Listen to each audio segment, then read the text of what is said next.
Bonjour, dans cette présentation, les ondes progressives. Une onde progressive est le phénomène de propagation d'une perturbation dans un milieu. Par exemple, si on déplace rapidement, de haut en bas, l'extrémité d'une corde tendue horizontalement, la perturbation ainsi créée se propage le long de la corde. Ce phénomène constitue une onde progressive. On observe que la perturbation produit, à un instant donné, une déformation locale de la corde. Et que lorsqu'une zone donnée de la corde est atteinte par la perturbation, la déformation n'est que temporaire. Ainsi, la perturbation produit sur son passage une modification locale et temporaire des propriétés du milieu. À l'extrémité de la corde, l'énergie fournie par la source est à l'origine de sa déformation.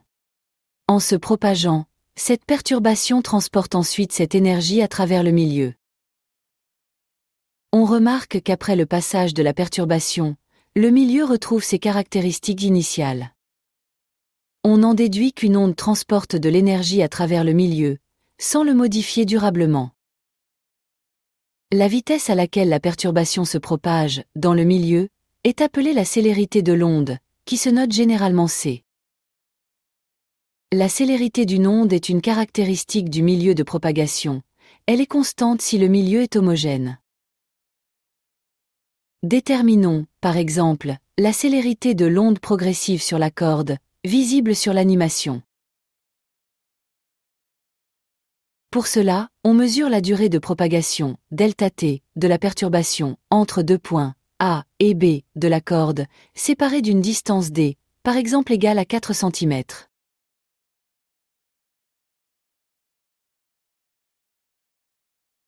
La célérité c de l'onde vaut c égale d sur ΔT, soit 1,2 fois 10 puissance moins 2 mètres par seconde. Lorsqu'au niveau de la source, la perturbation peut être décrite par une fonction sinusoïdale du temps, l'onde progressive est dite monochromatique ou sinusoïdale.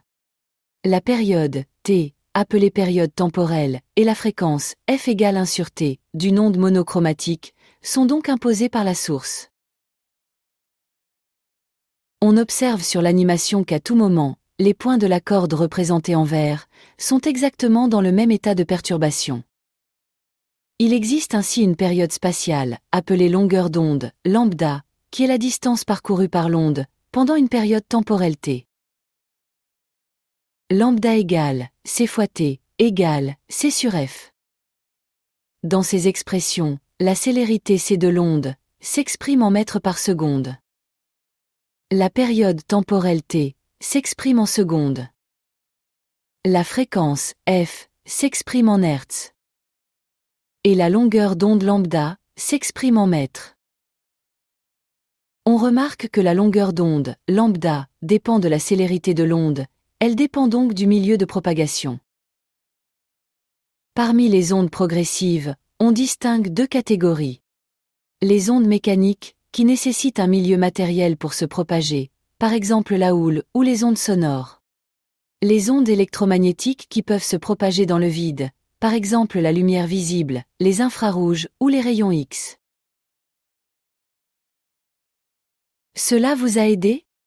Merci de liker cette vidéo et de s'abonner à la chaîne.